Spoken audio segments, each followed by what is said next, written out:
En el momento de ser admitido entre los miembros de la profesión médica, me comprometo solemnemente a consagrar mi vida al servicio de la humanidad.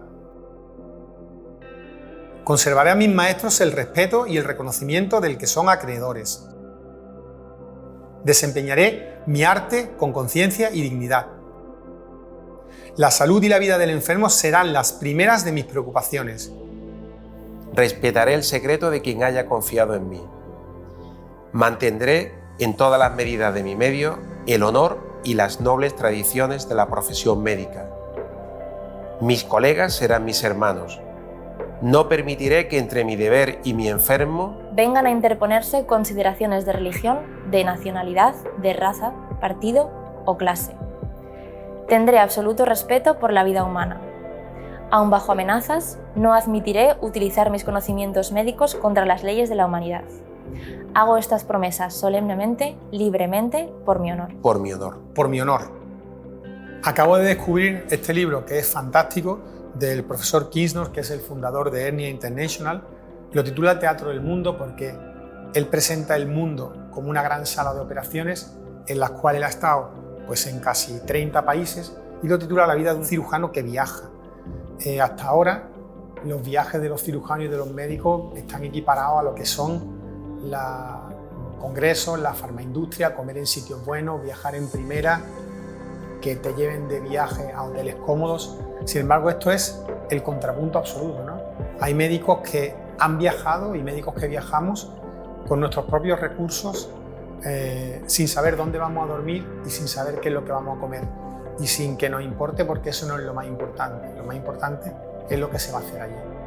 Y en eso me veo reflejado, y somos más cada día los profesionales sanitarios que nos queremos ver reflejados en el profesor Kirsner, en el Teatro del Mundo y en los viajes de un cirujano. Mis primeras experiencias en el continente asiático y en Sudamérica me hacen ver que hay posibilidades de ayudar, pero que es un mundo que en parte se parece al nuestro. Sin embargo, la disrupción completa para mí viene cuando viajo a Liberia,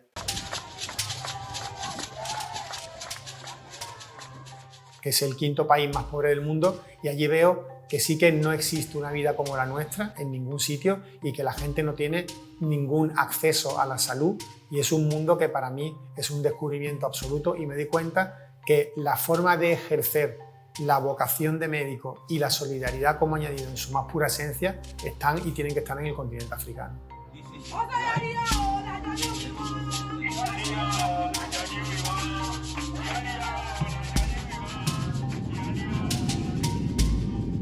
África es un continente que hace imposible el concepto de salud global.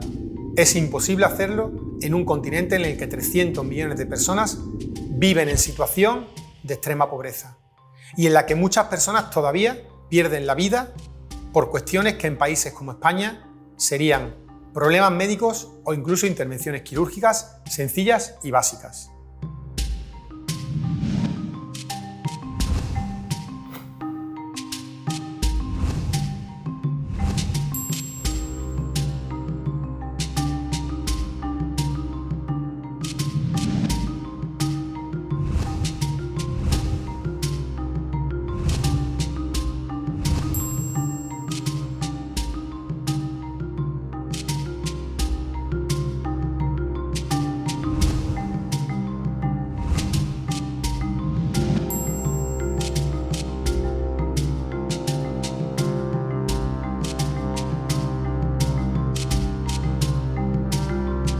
El 80% de las causas de muerte corregibles quirúrgicamente están ocurriendo en países en vías de desarrollo en África.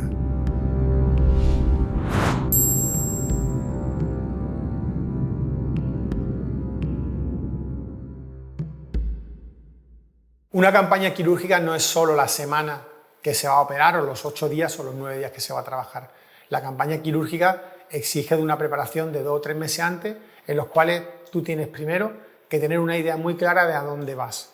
Ir a algunos países de África es totalmente una odisea. Evidentemente son países que requieren casi todo, la mayoría de ellos un visado, y no te lo ponen fácil. Tanto los visados como Liberia, como Sierra Leona, como Kenia, tenemos que coger los pasaportes, los tenemos que mandar a los consulados con una serie de requisitos, con una hoja rellena, con una fotografía nuestra.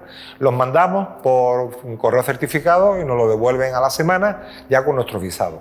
Estos países a los que vamos habitualmente tienen unos sistemas de salud muy rudimentarios, pero todos ellos han creado unos organismos en los cuales nos piden referencias a nosotros antes de ir a operar allí. Tenemos que aportar un certificado de buenas conductas que nos lo emiten tanto los colegios, nuestros colegios médicos y colegios profesionales, mandar a un traductor jurado. Este traductor jurado nos los tiene que traducir al inglés y una vez que está traducido al inglés lo tenemos que mandar a estos países para que nos permitan ir a operar allí, porque sin este tipo de certificado de buenas conductas no podemos ejercer nuestra labor profesional en estos países. Y todo este trabajo, además de la acreditación de toda tu capacitación profesional, tienes que saber de qué tipo de quirófanos o espacio físico vas a disponer para operar, si van a ser 1, 2 o 3 o 4. Si vas a tener una máquina de anestesia general para poder hacer pacientes con anestesia general o niños, que los niños hay que hacerlo casi todos con anestesia general.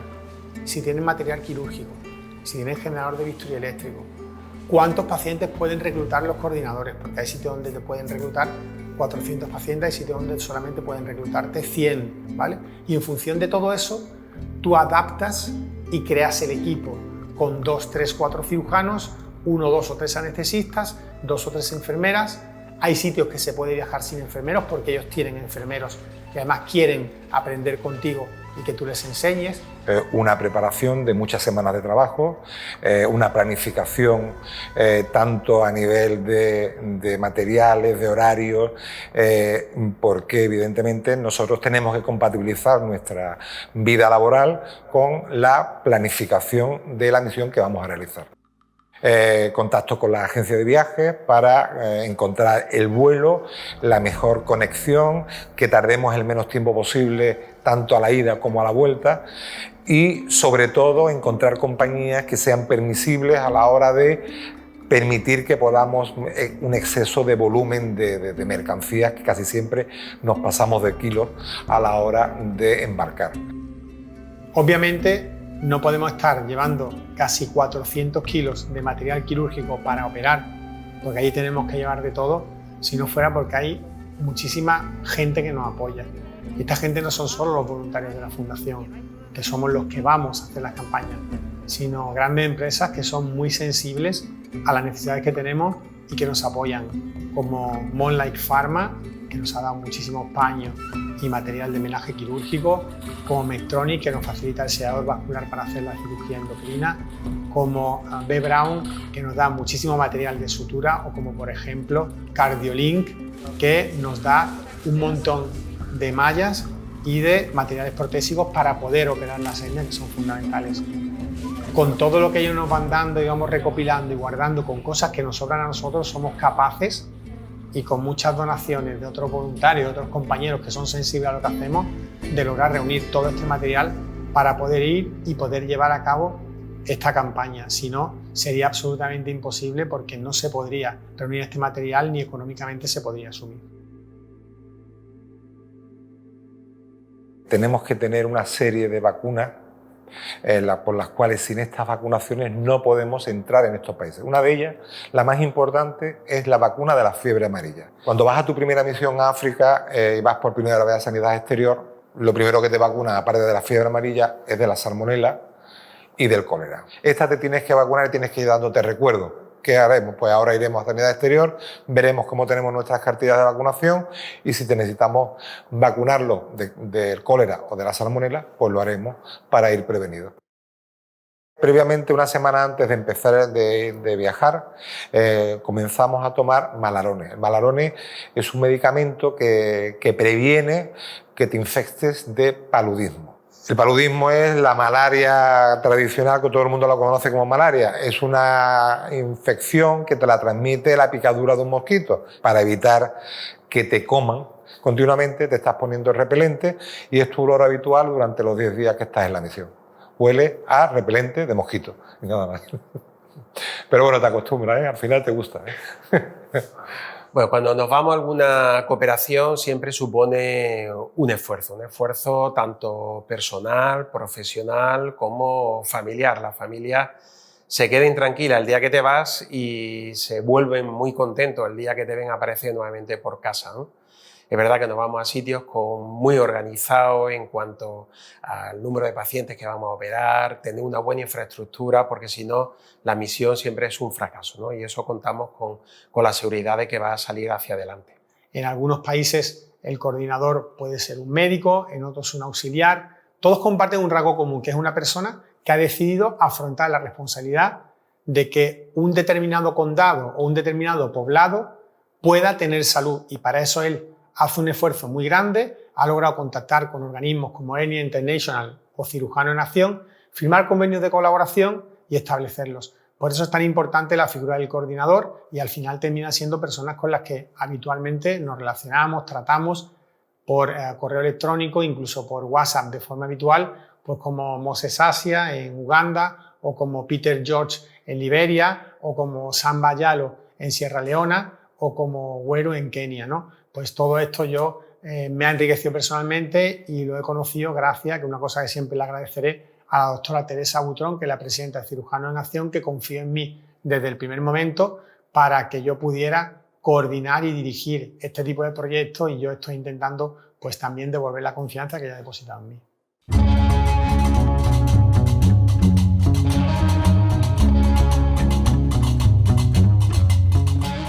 Son vuelos internacionales a países que no conocemos, muchos de ellos no tienen sistema todavía de visado electrónico, hay que estar en contacto con las embajadas, muchos no tienen embajada y hay que buscar cónsules honorarios, y todo eso adaptarlo con los horarios de viaje, que son siempre mínimo de 1 o 2 escalas y viajes que no llevan menos de 16-18 horas de tránsito. Si no sabes dónde está Benín, lo primero que tienes que hacer es informarte geográficamente de cómo está el país, saber cuál es su situación política. No se puede ir a sitios donde los voluntarios puedan tener el más mínimo conflicto ni pueda haber el más mínimo riesgo, y a partir de ahí buscar los contactos. Bueno, pues curiosamente, para contactar con las hermanas, con las monjitas del Hospital del Amor Redentor de Benín, el contacto inicial fue el padre Martín, que es un cura de Benín que trabaja en Madrid, y él habla perfectamente español y fue el que me dio el contacto de las hermanas para poder empezar a hablar con ellas. Las hermanas Oportún, que es la que se encarga de organizar el hospital y de traer a los enfermos, y la hermana Rufín, que la hermana Rufín es la que coordina lo que son los 2 quirófanos. Bueno, pues ellas ya me dijeron que había 2 quirófanos, que solamente tienen una máquina de anestesia general, y yo con eso ya sé que necesito 3 cirujanos, no más, y 2 o 3 enfermeros, no más, y 2 anestesistas. ¿Por qué? Porque ellos no te pueden prestar el apoyo más que de un médico generalista que contratan con los recursos del hospital para poder ver a los pacientes hospitalizados durante esos días, porque ellos no tienen hospitalización normalmente.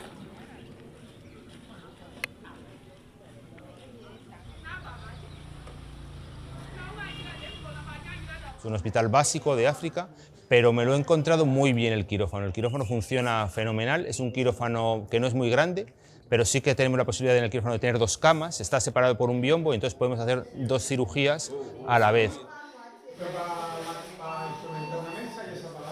El quirófano está muy bien equipado, tiene un respirador que funciona todo en modo manual, en modo automático, o sea que eso es fantástico. Y en la otra cama pues tenemos una bombona de oxígeno que le podemos conectar un Mapleson y podemos hacer también anestesias perfectamente.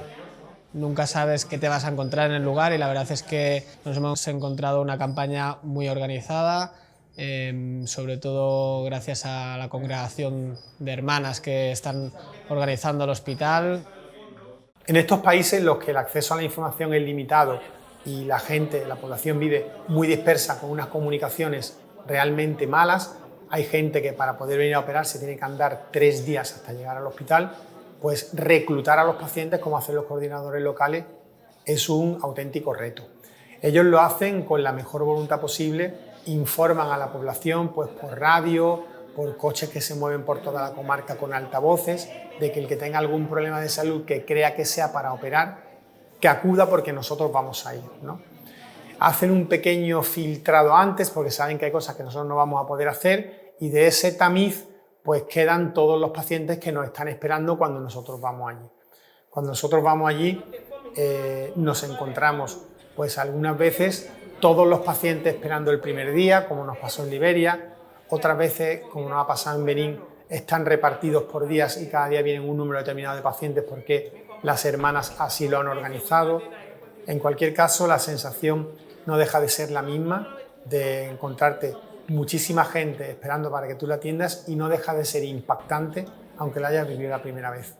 Yo no he visto nunca a 400 personas para ver si las podías atender y decirle la famosa frase de usted sí se opera, porque a muchos, por desgracia, por distintos motivos le tenemos que decir que no se pueden operar, y es un momento en el que, aunque ya lo hayas vivido, jamás te acostumbras.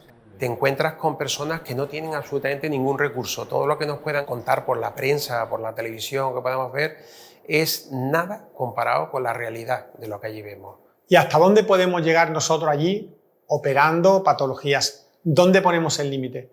Pues es difícil, porque aunque las campañas intentamos que básicamente sean de hernias y ahora de tiroides, ellos vienen con enfermedades con la esperanza de que tú lo soluciones.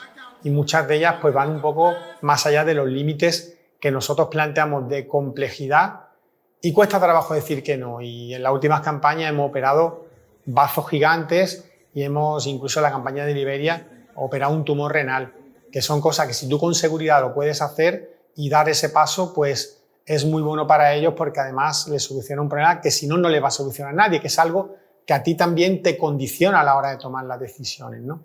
Nos da mucha pena cuando a un paciente le decimos que no podemos ayudarlo, que no podemos hacer eso porque no tenemos los recursos suficientes. Te miran a la cara y realmente cuando tú le miras la cara, le ves los ojos, sabes que tienes que ayudarlo como sea. La importancia de operar estas patologías tiene dos explicaciones fundamentalmente. La primera es que esta población vive fundamentalmente de su físico. Es decir, ellos viven de traer y llevar cosas de un lado a otro, de cargar a estructuras pesadas, de viajar en moto, y una hernia para un varón joven, aparte de lo grotesco que nos parece a la imagen cuando lo vemos, es una limitación porque el intestino se sale por ahí para que lo entendamos y esa persona no puede realizar un esfuerzo físico, con lo cual su familia no va a poder tener una forma de mantenerse y de salir adelante. Algo parecido pasa también con las mujeres cuando tienen estos bocios gigantes que también las limitan a la hora de hacer actividad física porque estos bocios comprimen la tráquea, no pueden respirar bien, no pueden tragar bien y luego para una mujer es tremendamente deformante estéticamente y motivo de exclusión incluso porque son mujeres que en sociedades que son tribales y machistas la mayoría pues son repudiadas, son excluidas y son mujeres que están desprovistas de dignidad, ¿no? ¿Qué decir de los queloides, que son las cicatrices deformantes gigantes que veis en las imágenes que estamos poniendo, que son personas que llevan la cabeza tapada con un paño continuamente o chicas que no se pueden poner pendientes porque hacen unas reacciones brutales? Por eso estas cirugías tienen una particularidad en el continente africano que no existen en ningún otro sitio, que es que tú devuelves al paciente su salud y a la persona su dignidad. Y eso le da un valor inigualable e incomparable al trabajo que allí realizas y te deja una sensación del trabajo bien hecho que no puedes experimentar de ninguna otra manera. Cuando tú vas a estos sitios, tu idea es operar a todo el mundo que se pueda, no decir que no a casi nadie. La cirugía que más frecuentemente se hace en todas estas campañas es la cirugía de la hernia, porque es el padecimiento que más frecuentemente operamos los cirujanos en nuestra práctica clínica diaria. Aquí en nuestro medio se van operando los pacientes conforme van teniendo hernias. Allí no hay posibilidad de que se operen. Imaginaros millones de hombres acumulándose un año detrás de otro sin estar operados de una hernia, las necesidades que hay. Pues esta es la patología fundamental. ¿Por qué? Porque cumplen las premisas de lo que hay que hacer en el continente africano, que son patologías que no sean realmente complejas, patologías que a los enfermos se puedan ir de alta en el mismo día, que no sean susceptibles de tener complicaciones grandes en el postoperatorio y que se puedan operar a muchísimos pacientes en un corto espacio de tiempo. Te enfrentas a patologías que, como dice César, tienen el mismo nombre pero son totalmente diferentes. No es lo mismo una hernia inguinal de España que de África, son muchísimo más complejas y eso te hace crecer y aprender en cada cirugía. Ya llevamos más de 100 pacientes, pero pacientes complejos, porque hemos hecho, pues ya llevamos 30 y tantos bocios, pero bocios africanos, que no son los españoles. Bueno, pues en esta cirugía nosotros sí que hemos sido un poco pioneros, hemos hecho ya más de 150 pacientes en las distintas campañas y en esta última de Benín, por ejemplo, hemos operado 38 pacientes de cirugía de bocio con unos resultados excelentes. El hecho de poder hacer tiroidectomías te obliga a un compromiso añadido, que es que cuando tú a una persona le quitas una glándula tan importante para nuestro cuerpo como es el tiroides, nuestro cuerpo necesita el soporte de la hormona tiroidea para poder seguir funcionando el resto de la vida. Entonces, tú no puedes hacer esta cirugía si no tienes un compromiso de que vas a aportar esa medicación para el paciente el resto de la vida, si no cambias una enfermedad por otra. Bueno, pues esto nosotros contamos con el soporte de la Fundación Vida Pharma, que acudió a nuestro rescate cuando le pedimos que nos donara medicación y nos ha dado una beca para dar medicación a estas pacientes de forma mantenida, y es de justicia reconocerlo porque es uno de los mecanismos que tenemos de aporte y de apoyo para estas campañas. Al mismo tiempo nos ha donado también cajas de analgésicos para que los pacientes operados de hernia se vayan en su postoperatorio, cada uno con su cajita de ibuprofeno o de paracetamol, y puedan tener un postoperatorio más plácido porque no tienen acceso a esa medicación allí. El principio básico del cirujano es el de no hacer daño, el de no maleficencia. Y eso es algo que siempre tenemos grabados en nuestra cabeza. Cuando nos vamos a una misión, a una cooperación a países africanos, pues lo que siempre tenemos presente es que tenemos que realizar las operaciones con el máximo nivel de calidad. Aquellas complicaciones o aquellas lesiones que podamos dejar en el país, no va a haber una segunda oportunidad probablemente para que haya alguien que se las resuelva. La cantidad y realizar las operaciones rápidas no son buenos criterios. El mejor criterio que nos tiene que marcar a todos los que vamos a una cooperación siempre es realizar la cirugía con un elevado nivel de excelencia. Estas campañas, para todos los profesionales que participamos en ellas, tienen un punto de egoísmo formativo. ¿Qué quiero decir con esto? Quiero decir que estas cirugías, estos procedimientos que hacemos, nos permiten aprender y son un campo de desarrollo profesional y de perfeccionamiento técnico, porque haces cosas más complejas que luego revierten en que tú seas mejor profesional y, de forma paradójica, cuando vuelves a tu país, esas patologías que son más fáciles y que ya dominabas antes, las hagan mejor todavía, con lo cual una persona que es mejor profesionalmente ayuda mejor a sus pacientes, ¿no? Obviamente no todo el mundo está preparado para hacer este tipo de campaña. Yo aquí siempre digo que el talento es una parte muy importante porque te enfrentas a enfermedades que no has tratado nunca en un ambiente hostil y aquí el talento es clave, ¿no? Y yo hago una definición de talento que me gusta mucho y que me he visto en ella en muchísimas situaciones en África. El talento es saber que vas a empezar una cirugía sin saber cómo la vas a terminar, pero sabiendo que la vas a terminar bien. Ir allí profesionalmente te enriquece y te hace mejor. Pues te da una experiencia de que funcionando con poquitas cosas se puede lograr mucho. O sea, en España pues utilizamos un montón de monitorización, un montón de bombas, un montón de equipos que aquí no se utilizan. Entonces, al hacerlo de esta manera, pues eso también te da otra forma de trabajar, te da otro bagaje profesional que yo creo que es muy importante. Entonces eso te hace la necesidad de aprender nuevos recursos y detalles técnicos que afortunadamente en este tipo de campañas siempre venimos con gente con más experiencia, en este caso César.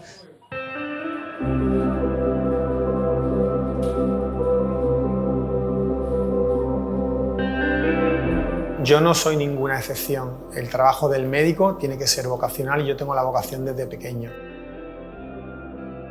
A mí me gusta decir que soy un malagueño muy clásico, porque he nacido en Málaga, he crecido en Málaga, me he desarrollado profesionalmente en Málaga, Pero con las campañas humanitarias, con las campañas quirúrgicas en las cuales pues, ya he estado trabajando y operando en 9 países, me he convertido, como muchos otros compañeros que hacen de la cooperación internacional pues, una forma de entender su carrera profesional, en un cirujano universal que no es ni más ni menos que un actor en el gran teatro del mundo, como define el profesor Andrew Kinnock en su libro perfectamente.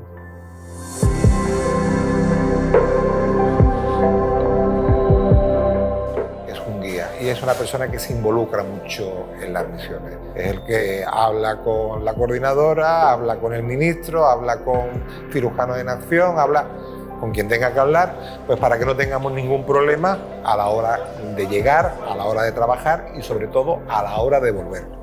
Un buen profesional, un buen líder en la misión y sobre todo lo considero una buena persona.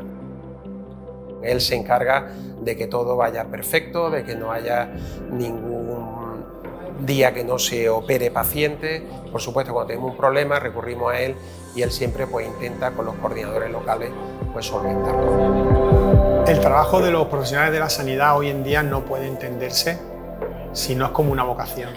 Y para mí, la palabra vocación lleva implícito siempre el concepto de solidaridad, porque es estar al lado y ayudar a los más desfavorecidos, ¿no?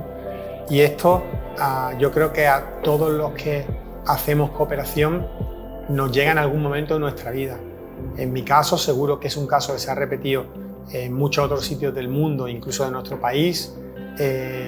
Un cirujano que hace cirugía de alta complejidad, con toda la tecnología posible, la cirugía más avanzada, y que te das cuenta que todo eso que tú haces no tiene sentido en otro mundo que hay allí en el que no existe absolutamente de nada de todo eso, y sin embargo hay personas que no tienen la posibilidad de acceder a la salud más básica. Llega un momento en el que tú puedes prestar todo tu conocimiento profesional y hacerlo pues dando y devolviendo un poco a los demás lo que tú has recibido y la suerte que tú tienes de poder hacerlo, ¿no? Y creo que esa es la historia de muchos profesionales de los que nos dedicamos a la cooperación internacional y que formamos parte de este tipo de campañas.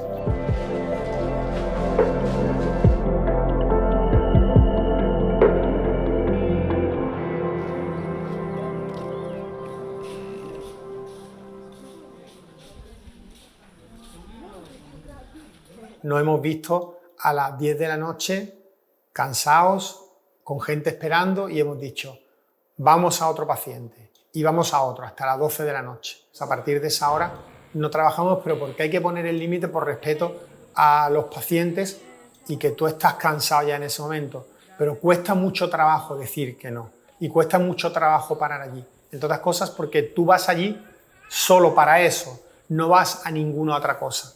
Cualquier rato que tú no estés trabajando son pacientes que se quedan sin operar. Por eso la filosofía de que hay que estar allí para hacer todo lo que se pueda sin límite es la única posible.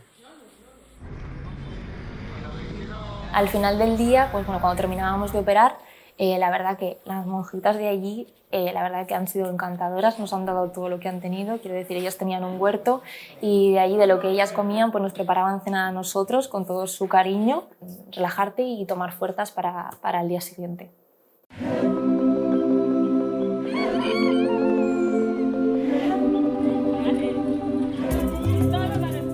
Los posoperatorios era un momento muy especial. A primera hora de la mañana, antes de empezar la actividad quirúrgica, nos juntábamos todo el equipo de cirujanos y los enfermeros e íbamos a ver a los pacientes que teníamos operados del día anterior. El seguimiento postoperatorio es un momento clave y es una cosa muy especial para nosotros, porque estamos acostumbrados a ver a nuestros enfermos de uno en uno aquí, y ahí entramos en salas de hombres, salas de mujeres, y nos encontramos a 15, 20, 25 personas en cada una de las salas que la hemos operado el día anterior, todas compartiendo espacio físico, todas compartiendo la alegría de haber sido operadas, y la han compartido además unas con otras, y es un momento muy especial porque además ellos ya te ven como la persona que le ha quitado ese bocio tan grande, o como el cirujano que le ha solucionado el problema de la hernia que le lleva tanto tiempo invalidado e incapacitado. Y ahí aprovechamos pues para hacernos fotos con ellos, que siempre quieren porque somos sus sanadores, y nosotros también pues para echar ese rato de humanidad con ellos ya una vez operado, que tan importante y que tanto te reconforta. operamos de un queloide muy grande en el cuello a una chica joven. Y en el momento de hacer la cura en el primer día posoperatorio, retirar el apósito, el mero hecho de que quiso buscar a ver si seguía con esa tumoración o no, y se pudo ver a través de una cámara cómo había sido el resultado, la cara de felicidad y de satisfacción que tenía la paciente, pues son cosas que te llevas, son cosas que te marcan. Hay muchos momentos impactantes, o sea, yo me llevo muchos momentos impactantes. Por ejemplo, cuando hacemos a algún niño, ayer por ejemplo hicimos un niño pequeñito de 5 años que tenía un tumor en el brazo y se lo quitamos, pues eso me da mucha alegría. Había una chiquita que hicimos el otro día de 16 años, la pobrecita, tenía unos queloides aquí en las orejas horribles, y entonces al quitárselo y ver que ella ya no los tiene, la felicidad que ella nota, pues a mí eso me estimula.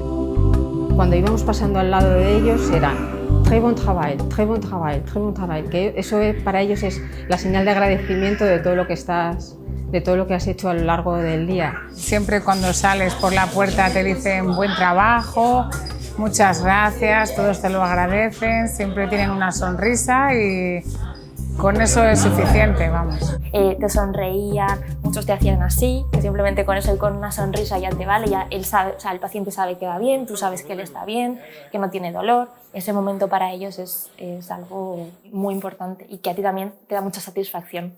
El domingo por la mañana, a primera hora que fuimos a misa, la verdad que me llamó muchísimo la atención y me hizo ver realmente cómo vive esta gente, y no solo eso, sino que me impresionó mucho porque me hizo darme cuenta de la suerte que tenemos, porque nacer en un sitio u otro es algo totalmente aleatorio y nosotros hemos tenido la suerte de nacer en un lugar y tener una serie de posibilidades que otras personas no tienen, y lo importante que es precisamente por eso hacer todo lo que puedas para ayudar a los que menos tienen o a los que no pueden de la forma de la que tú puedas.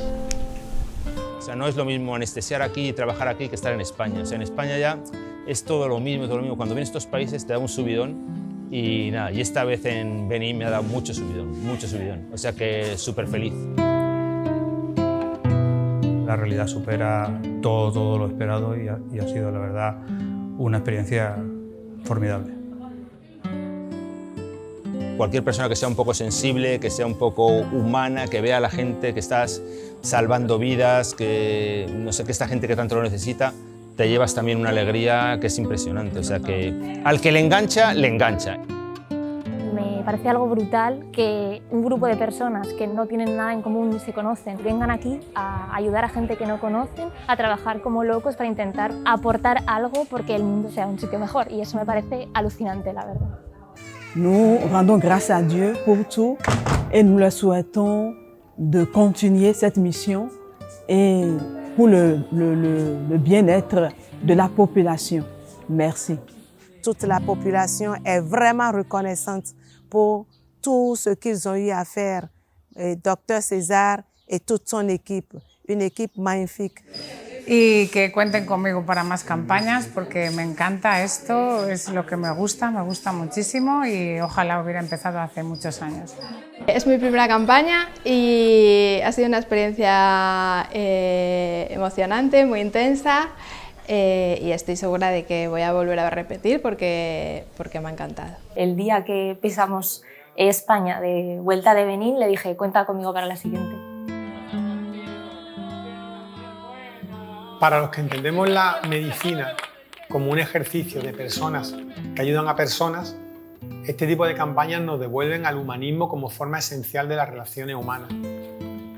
Somos capaces de trabajar durante 7 o 8 días con compañeros que vienen de otros países, de otras provincias de España, con los que intentamos dar todo lo mejor de nosotros mismos para crear una bonita dinámica de trabajo, de los que te despides después de 7 o 8 días con pena porque has compartido una cosa muy especial con ellos, y a los que quieres volver a ver en el futuro y con los que, por suerte, con muchos de ellos nos reencontramos de nuevo.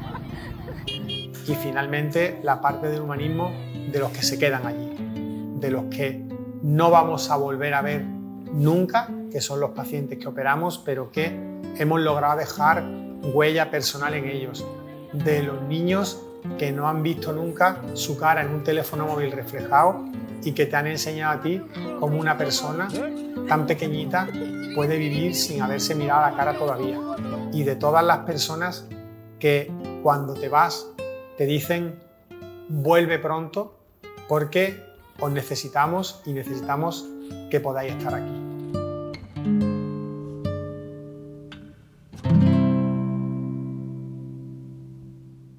Bueno, ya habéis visto lo que es la organización de la campaña, cómo se hace, cómo se lleva a cabo, cómo se termina. Y esto es lo que hacemos de forma repetida todos los voluntarios de la Fundación Cirujanos en Acción, y lo hacemos pues en número de 6, 7, 8, 10 campañas al año. Pero se pueden hacer muchísimas más cosas entre todos. ¿Qué queremos desde la Fundación Bisturí Solidario? Lo que queremos es que no tengamos que ir con tantas cosas cuando vamos, que tengan material suficiente, tecnología suficiente y recursos suficientes para poder hacernos más fácil nuestro trabajo, que estén mejor preparados porque hayamos podido aportar infraestructura, que ellos puedan tener la posibilidad de que sus pacientes sean operados por personas de allí enseñadas por nosotros. Hay muchísimas cosas que se pueden hacer. Este paso adelante no se puede realizar sin recursos económicos, sin apoyo y sin ayuda. Y en eso yo creo que es en lo que desde nuestra fundación queremos dar el empuje con la solidaridad y el esfuerzo de la gente de Málaga. Nosotros desarrollamos la Fundación César Ramírez Bisturí Solidario porque teníamos que hacer un encaje jurídico y como organización para dar respuesta, por un lado, al compromiso que tiene con la solidaridad César Ramírez, también al compromiso mío con el humanismo médico. Junto con Fernando Navas, que es nuestro cerebro económico, teníamos que buscar la forma de hacer posible que la confianza que transmiten los malagueños en nosotros la pudiéramos traducir en recursos para las misiones en el tercer mundo. De los problemas que tenemos aquí me río porque problemas los que hay allí. Aquí no hay problemas. Yo creo que la solidaridad es un poco transmitir nuestro conocimiento, ayudar a las personas. El médico tiene que estar para curar, para ayudar y cuando no es posible nada de eso, para acompañar. Yo creo que cuando no le podemos ayudar, acompañamos, le damos explicaciones. Yo creo que es una función donde te enriquece. Muchas veces te trae mucho más de lo que tú puedes aportar. Doy mucho, pero recibo muchísimo más. Uno se da cuenta que va a ayudar, pero se introduce en un círculo virtuoso de solidaridad. Cuanto más da, uno recibe más humanamente. Y entonces eso se perpetúa.